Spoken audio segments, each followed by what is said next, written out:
we need to make a distinction between an initial evaluation or regular evaluation and a reevaluation, because if we think of these as the same things, we operate and treat them as the same thing and undertake them in the same way.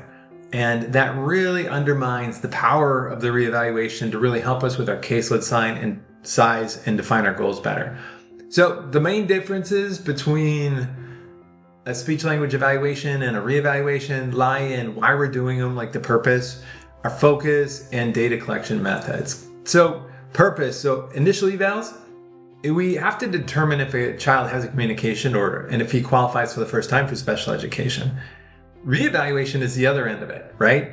Assessing whether the student continues to need services and is ready for dismissal after sometimes a long bit of work that we've been doing with them. Like the focus or the purpose for the initials or regular evaluations, the whole goal is to identify present type severity of a speech or language disorder. Reevaluation focuses on all the good work you've done, focusing on the progress, on current needs, what better goals are, whether services should continue. And data collection, this is a biggie. So with the initial evaluation, we rely heavily on what's going on in the classroom and standardized assessments and then non-standardized assessments. So for example, you're testing language and speech. It's kind of 4 parts, right? You've got the standardized test and then the non-standardized test, maybe in the form of a language sample or following directions.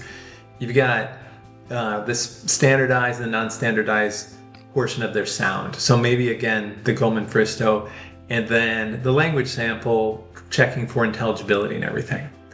With reevaluations, we can incorporate the progress data from therapy, parents and teacher information, sometimes fewer standardized measures to evaluate current performance if we still have good data.